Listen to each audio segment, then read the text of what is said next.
The Aztecs, according to the stories that we have, so some of this may not be completely accurate, but it's probably basically accurate. They migrate into the valley and they go to Chapultepec where they settle.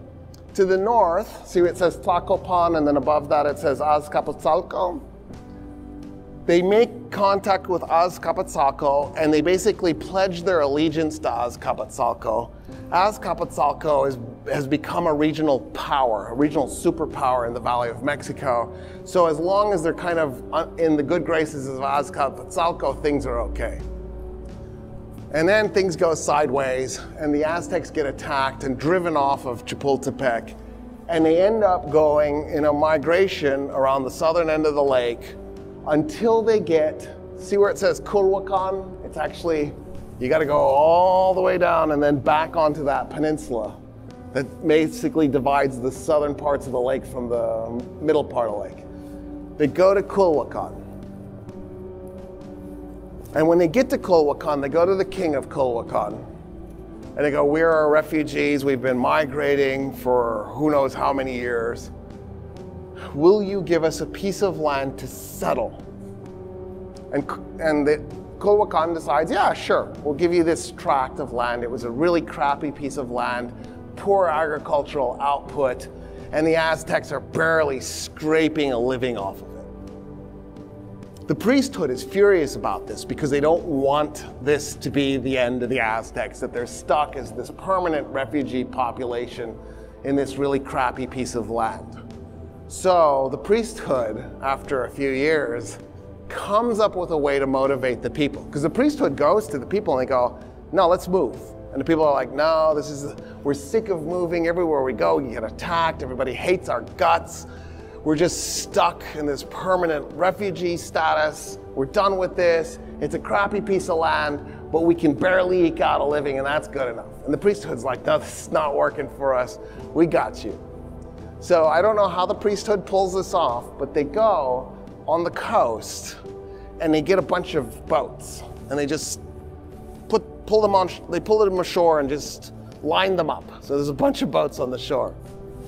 They go to the king of Culhuacan and they go, we want to honor you because you have been so good to our people.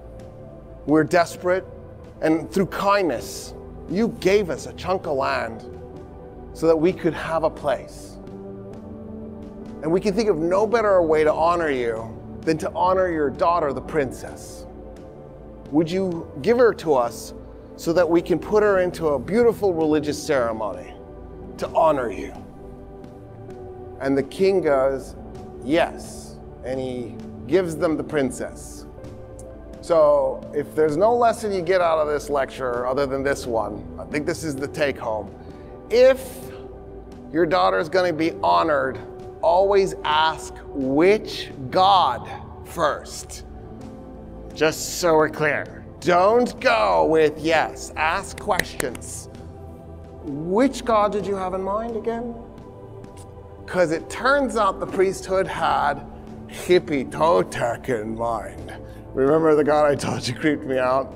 The god of the east, the flayed god, the red god, the red Tezcatlipoca. I usually wear a red shirt. I couldn't wear it to today's lecture, but I love Huitzilopochtli, so I went with blue. He's the blue Tezcatlipoca. It worked out great. But red, there was no way, not Hippitotec. It's too much. I have a limit. So what the priest did was, they take the princess and they cut right here and they go around the base of the neck and then they split partway down her chest and very carefully peel her skin off so it comes out in one piece, alive. And then, as she's writhing in pain, they had one of the priests put her skin on, like Hippitotec, the flayed god. And then they start the ceremony. The king is in the audience waiting to see the ceremony. And the priest jumps out with the daughter's skin on. And the king freaks out, of course. and orders that all the Aztecs be slaughtered right then and there. The Aztecs didn't know what the priesthood was up to. The next thing they know, they're running, but they're on a peninsula. They're just running because they're scared. There's nowhere to go. They're running to the lake. And when they get to the lake, they see a bunch of priests standing by the boats going, get in. And the people get in, and they start rowing, and they row north to where the star is.